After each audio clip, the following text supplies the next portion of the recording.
নেতৃবৃন্দ, মহেশপুর থানা ও পৌর বিএনপির নেতা কর্মী সমর্থকবৃন্দ সকলকে জানাই সালাম। আসসালামু আলাইকুম।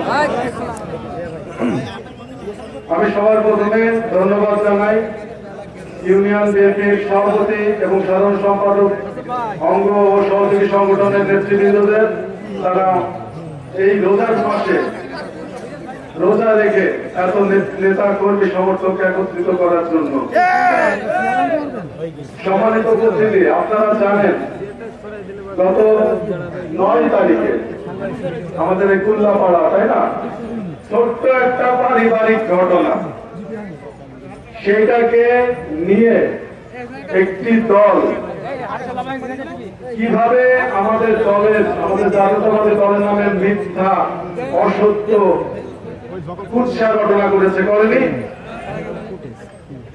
তারা নাকি বলেন নাকি অনেক সৎ, তাই না? তাহলে মিথ্যা মামলা কেন দিল? নারী দিবস তো ছিল 8 তারিখ, তাহলে 9 তারিখ কিসের নারী দিবস? তারা বলেছেন যে আমরা নাকি সন্ত্রাসী দল। আরে স্বামী যদি স্ত্রীকে একটু শাসন করে তাহলে কি সন্ত্রাসী হয়? সন্ত্রাসী কাদের বলে? আপনারা জানেন 96 সালে আওয়ামী লীগের সাথে আঘাত করে কারা সন্ত্রাসী বাহিনী গড়ে তুলেছিল? ইতিহাস আছে না? কারা কাদের বলে জানেন তো?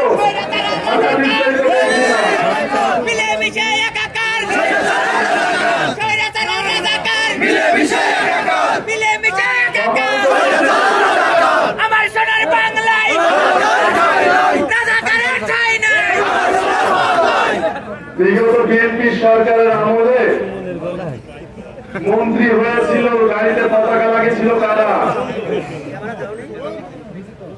তারাই বলে নাকি আমরা কি বলে সন্ত্রাসী বাহিনী। তাহলে সন্ত্রাসী বাহিনীর সাথে যোগ দিয়ে পতাকা লাগিয়েছিলেন কেন? মন্ত্রী হয়েছিলেন কেন? তাই না? 71-এ দেশের আমাদের বাংলাদেশের বিরোধী কারা ছিল? কাদের হাতে রক্ত ছিল? জামাতের হাতে, রাজাকারদের হাতে। আমরা ভুলি না ইতিহাস।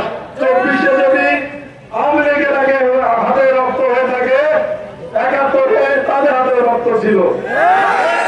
24-এর বিচারের সাথে সাথে আমাদের 71-এর বিচারও শেষ করতে হবে।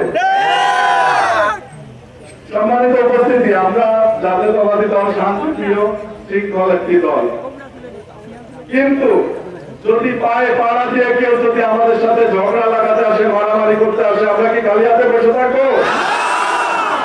গতদিন তাদের মিটিং এ তারা কিন্তু লাঠি বাঁশ নিয়ে উপস্থিত হয়েছিল না? কি জন্য হয়েছিল? আমাদের কারো হাতে কি লাঠি আছে, বাঁশ আছে? তাহলে তাদের হাতে কেন লাঠি বাঁশ ছিল? কারণ তারা নিজেরাই সন্ত্রাসী দল।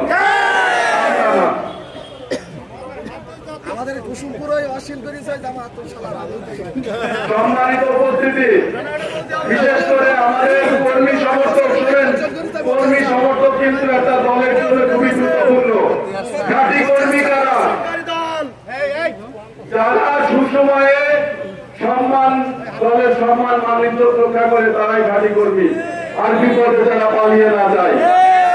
তো আমাদের ঘাঁটি কর্মী হিসাবে আপনাদের নিকট আমার অনুরোধ, আমাদের পাড়ায় কোন অপরিচিত মহিলা যদি আসে, আপনারা সাথে সাথে তাদেরকে আইনের গোপনে গোপনে নারী নেতৃত্ব ওনারা সৃষ্টি করছেন, আবার বলতেছেন ওনার নারী নেতৃত্ব হারাম।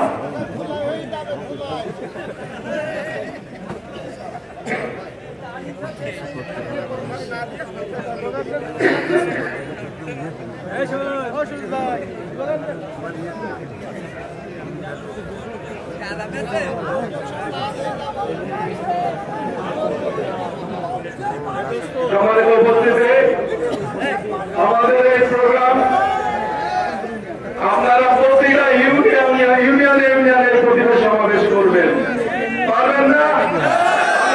নেতৃবৃন্দ ইনশাআল্লাহ প্রত্যেকটা প্রোগ্রামে, এমনকি আপনারা যদি ওয়ার্ডে করেন, আমরা সেখানে উপস্থিত হবেন। সবাইকে ঐক্যবদ্ধ হয়ে এক কাতারে আজকে যেভাবে আমরা দাঁড়িয়েছি, প্রত্যেক